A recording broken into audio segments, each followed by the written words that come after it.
और ज्यादा ही शोर आ रहा है। किसी अधिकारी को, किसी कलेक्टर को बीजेपी आरएसएस का झंडा उठाना, तो आरएसएस की चड्डी पहनो और शाखा में जाओ, या कलेक्टर की जरूरत नहीं है। किसान यात्रा में शामिल होने के लिए गए कांग्रेस के दिग्गज नेता और मध्य प्रदेश में नेता प्रतिपक्ष उमंग सिंगार पूरे जोश में नजर आए, और जोश ऐसा कि निशाने पर कलेक्टर साहब ही आ गए।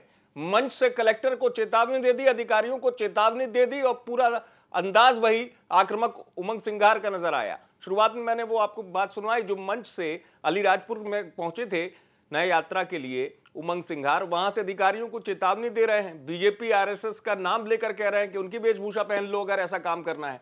क्यों इस तरीके से उमंग सिंगार ने कार्यकर्ताओं के बीच में ऐसा बयान दे दिया जिसमें वो कलेक्टर पर भड़के, अधिकारियों को चेतावनी दी? जरा फिर सुन लीजिए।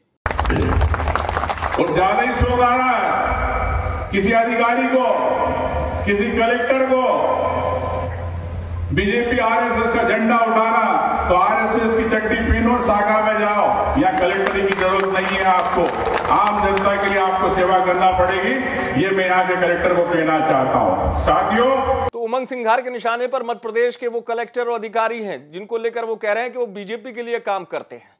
कांग्रेस मध्य प्रदेश में किसान न्याय यात्रा निकाल रही है, ताकत दिखा रही है, लेकिन इस बीच कांग्रेस के दिग्गज नेता और नेता प्रतिपक्ष के निशाने पर अधिकारी आ गए। अभी हाल में जीतू पटवारी के निशाने पर कलेक्टर आए थे, तो सीएम मोहन ने कहा था माफी मांगना चाहिए।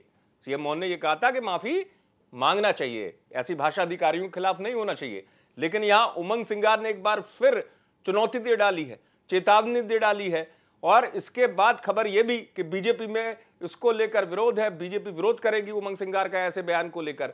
लेकिन चूंकि कार्यकर्ताओं के बीच में उमंग सिंगार ये शायद संदेश दे रहे थे कि अगर अधिकारी कर्मचारी नहीं सुन रहे हैं, चाहे कलेक्टर भी हो, तो उनको चेतावनी है कि वो इस तरीके से काम ना करें। उमंग सिंगार शायद ये कहना चाह रहे थे वहां से मन से चेतावनी देकर।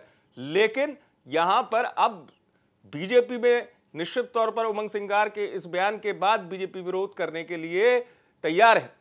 आपको बता दूं कि उमंग सिंगार भी प्रदर्शन करने के लिए अलीराजपुर पहुंचे थे किसानों के न्याय यात्रा में। यहां पर सोयाबीन की फसल लेकर प्रदर्शन भी किया, लेकिन यह बयान जरूर चर्चा में आ गया है।